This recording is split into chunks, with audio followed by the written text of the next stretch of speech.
আম্মা বাইরে মেঘ ডাকতেছে, কারেন্ট গেছে গা। একটা কথা কইতাম, তোমারে সেটতে উঠতো না? তোমার মানে কয়দিন ধরে না আমি একটা জিনিস ভাবতেছি, এবার ঈদে জিনিসটা আমার চোখ পড়ছে। ভাবতেছি তোমার কোয়েম তুমি সেটতে উঠো কিনা, ডরের সুরের দিন কইছি না।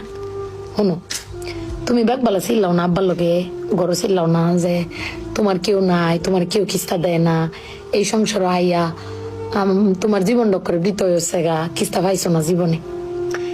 আমি একটা জিনিস আম্মা এবারই তো ভাবলাম, তুমি চিল্লাই হইলেও আব্বারে কইতারো, চিল্লাইতারো, আমরারে শুনাইতারো। আব্বারে কিন্তু এই জীবনে কোনোদিন শুনছি না চিল্লাই কইতে যে আমার কেউ নাই, আমি কিচ্ছুই পাইলাম না এই সংসার করিয়া।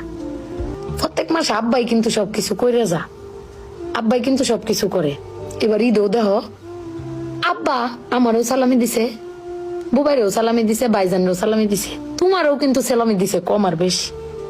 তো আব্বারে কিন্তু কেউ সালামি দিছে না, না তুমি দিছো, না আমি দিছি, না বুবাই, না ভাইজান, কেউ দিছি না। আব্বার কিন্তু এটা লই আক্ষেপও নাই। কিন্তু একবার ভাইবে দেখছো, তুমি চিল্লাইতারো কইতারো, আমি চিল্লাইতারি কইতারি, বুবাই ভাইজান বে চিল্লাইতারি আব্বার উপরে। আব্বার তো চিল্লানির কোনো জায়গা নাই। আব্বা কিন্তু না পাইলেও কোনো সময় কয় না যে আমারে কেউ দিল না। আমি কিন্তু এই জিনিসটা আম্মা ভাবছি, তুমি ভাবছো কিনা জানি না। আব্বার কিন্তু কমের কোনো জায়গা পায় না।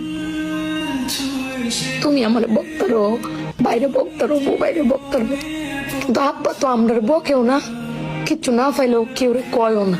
জানি না তোমারে কয় কিনা, কিন্তু আব্বারা মনে হয় এরম হয় না আম্মা? আব্বারা কোনো সময় কিচ্ছু কষ্ট কেউ কয়ও না, হিরে নিজে আল্লাহ সব ভোগও কর। দিন শেষে বেটি তুমি চিল্লাই হলো কিন্তু আব্বার বাড়াতে নিয়ে আসারো। কিন্তু আমার বাপটা কেউ কইতেও পারে না, নিতেও পারে না। বেড়ান মানুষ ঠকে আম্মা, আমি দেখছি বেড়ান মানুষ ঠকে। বেটান কইতারে তাও বেটানের কোয়ার জায়গা আছে, জামাই স্বামী বেড়ান কারে কইব। আব্বার লাগে ফেট ফুরে আম্মা।